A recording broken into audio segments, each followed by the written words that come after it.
वरिष्ठ बीजेडी नेत्री लेखाश्री सामंत सिंहार विरोध में नीलगिरी विधायक संतोष खटुआ आपत्तिजनक और अरुचिकर टिप्पणी प्रसंग नीलगिरी विधायक विरोध में एतला महिला थाना एतला देछि बीजेडी। यह पूर्व खैरा थाना दल पक्षर एतला दि जाइथिला। विधायक विरोध में कार्यानुष्ठान निया नगले आंदोलन को आहुरी जोरदार करा चेतावनी देछि बीजेडी। गतकाली नीलगिरी में संतोष खटुआ ना एफआईआर बा एतला विभिन्न महिला देइथिले। विशेषकर महिला प्रति अपमानजनक एवं यह महिला सम्मान प्रति आँच आणुछि बोली से उल्लेख करा जाइथिला।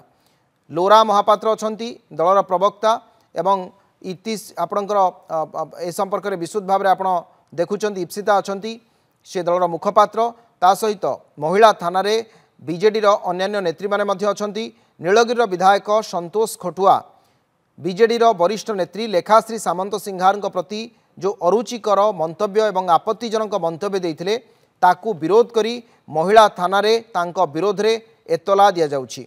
इप्सिता अछंती इप्सिता साहू बीजेडी मुखपात्र एवं लोरा महापात्र अछंती बीजेडी नेत्री तथा प्रवक्ता सेमाने नीलगिरी विधायक संतोष खटुआ विरोध में महिला थाना एतला देउछंती। संतोष खटुआ जो मंतव्य रही ता अरुचिकर विवादीय आपत्तिजनक